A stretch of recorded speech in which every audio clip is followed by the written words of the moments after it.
challenge you, the press, look into their backgrounds. Find anything they've done in their lives, their 50 plus years lives, that's racist. 20 minutes later.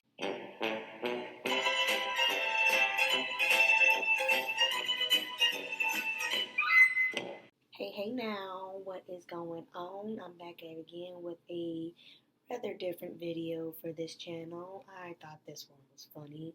I just wanted to share it with you guys. So let's get into it. Alright, we're kicking this off with the New York Post article on this, stating that it all started when a Gerard Jones filed a suit against the city and its fire department early this month over what he witnessed at this party. So the story starts off with this wealthy woman accused of throwing a racial Juneteenth party attempted to defend herself at a bizarre press conference Tuesday, insisting the event was meant to mock liberals, not black people. Okay. But admitted to being racist on Twitter. Mary Nicosa, who is white, set off a firestorm in Rochester, New York after reportedly decorating her lawn with buckets of Kentucky Fried Chicken for a Juneteenth party where she served Hennessy. I know you fucking lying,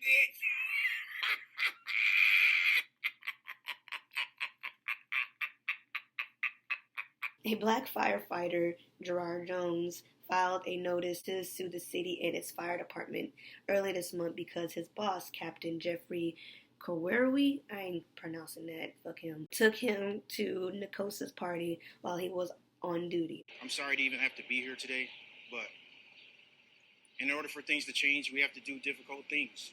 His lawyer, Nate McMurray, says Jones felt compelled to go to the party at the home on East Avenue because it was his captain's idea and they always travel as a team. McMurray described some of the things Jones and several other firefighters saw at the party. He saw signs mocking Juneteenth, under which there were buckets of fried chicken. On the ground, posts with the pictures of elected officials throughout the yard. And when Mr. Jones went to his commanders, he went to his officers above him, and he said, "This is terrible. Can you address this? Can we handle this?" They assigned him to work with the same captain his next shift. McMurray says Jones has been pressured by some firefighters and elected officials not to file the complaint. Wait a second, Nate. Thank you so much. Thank you. Nate, McMurray would not answer my question about who those people are. Corey faced termination proceedings over the incident, but retired before he could be investigated. A defiant Nicosa called the press conference Tuesday to address the suit, saying, "I'm here to defend myself from false claims of racism." Allegations of this narrative have caused my family almost unbearable pain. Being attacked on social media. Cancer culture can be cruel. Attorney Corey Hogan showed photos of the Nicosia house. And you will see that this event was a political event. There is absolutely no racism anywhere. But the photos of Donald Trump and tables, a Juneteenth poster, and cornhole game were actually staged last week to depict what the party looked like. It was recreated. I asked the clients to set it up so that I have an accurate understanding of what was where. Mr. Hogan, can you share actual pictures of the party? I don't have any. I don't know that there were any. I will find out. Mary, were there pictures, actual pictures of the party? I didn't take any pictures. Challenge you, the press, look into their backgrounds. To wait long or go very far to accept that challenge, because 25 minutes after it was made, Mary Nicosia admitted she's the owner of an anonymous Twitter account that she and the lawyer admit posted racist tweets.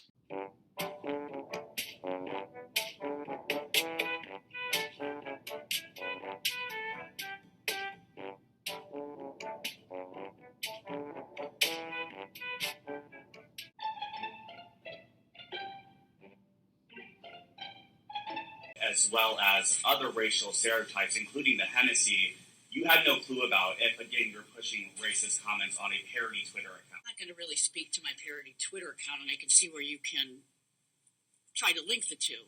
I think that Corey covered the stereotypical things at the party. I grew up in East Cleveland. I'm aware of the perception of KFC. Was that the reason it was in my home? No, it's an easy meal.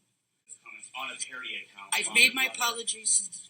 Okay. So it's clear, the claim that was filed had nothing to do with her Twitter account. This claim was filed based upon what existed at the party and what took place that day. There's no question that somebody that has a racist Twitter account, which Mary did, is somebody that's going to be somewhat aware, I guess, of these racial tropes. No question about that. But the manner in which the party was conducted and the way in which they've led their lives is not consistent with this party being racist. No question. If you look at her Twitter account, yep, that's racist. Not right, wrong. Never can. There's no justification for it, in my mind. Oh, brother, this guy stinks! Man, oh man. I would just like to give a shout out to that reporter, man. He was on their necks with the hard hitting questions. The look of discomfort they all had whenever he would pry more to the answers is just way too funny to me. And also, I just find it hilarious that the chief of the fire department retired as soon as this incident was reported. My guy has a guilty conscience and is trying to get a clean break. But we see you, Jeff Carruthers, however the fuck you say your name. Now, that lawyer was a whole other story in itself, guys. Like, what? Whose mans was this? Like, I mean, he literally said he could not defend her Twitter account. If you look at her Twitter account, yep, that's racist. Not right, wrong. Never can. There's no justification for it. What a schmuck.